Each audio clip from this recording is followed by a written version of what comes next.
Halo semuanya, pernah nggak sih kalian bayangin kalau keputusan ekonomi di Amerika bisa bikin Indonesia ikut panik? Nah, itu beneran pernah terjadi loh di tahun 2013 lewat peristiwa yang disebut temper tantrum. Di video ini kita bakal bahas kenapa hal itu bisa terjadi dan bagaimana Indonesia menghadapi krisis tersebut.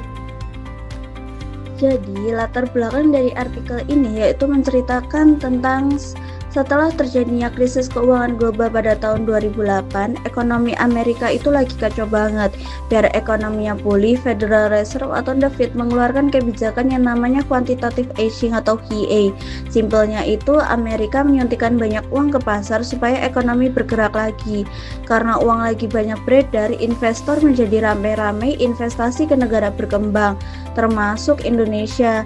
Ekonomi Indonesia pada waktu itu menjadi lumayan stabil dan banyak modal asing masuk. Tetapi masalah mulai muncul pada tahun 2013. Ketua The Fed pada saat itu, Ben Bernanke, mengumumkan kalau stimulus tadi bakal dikurangin. Pasar menjadi langsung naik dan investor takut, terus berburu-buru narik uang mereka dari negara berkembang termasuk negara Indonesia. Nah, kondisi inilah yang disebut temper tantrum.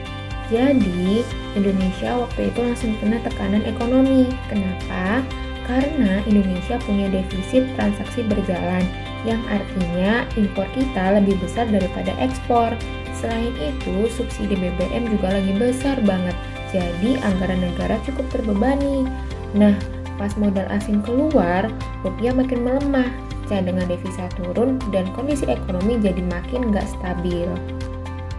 Jadi, buat menghadapi situasi ini, pemerintah dan Bank Indonesia langsung mengambil langkah cepat. Pemerintah menaikkan harga BBM subsidi supaya pengeluaran negara berkembang. Dana yang tadinya buat subsidi dialihkan ke hal yang lebih produktif kayak infrastruktur dan bantuan sosial. Sementara itu, Bank Indonesia menaikkan suku bunga. Tujuannya untuk nahan modal asing supaya nggak makin banyak keluar, sekaligus menjaga inflasi tetap terkendali. Rupiah juga dibiarkan melemah secara perlahan supaya barang ekspor Indonesia menjadi lebih murah dan lebih laku di luar negeri. Selain itu, pemerintah juga menjalankan strategi keep buying. Maksudnya, pemerintah tetap menjaga daya beli masyarakat lewat bantuan sosial dan dukungan ke perusahaan supaya nggak banyak PHK. Dan Indonesia juga memperkuat cadangan devisa lewat kerjasama internasional seperti currency swap dan pinjaman siaga dari negara lain maupun lembaga internasional. Dan untungnya kebijakan ini cukup berhasil.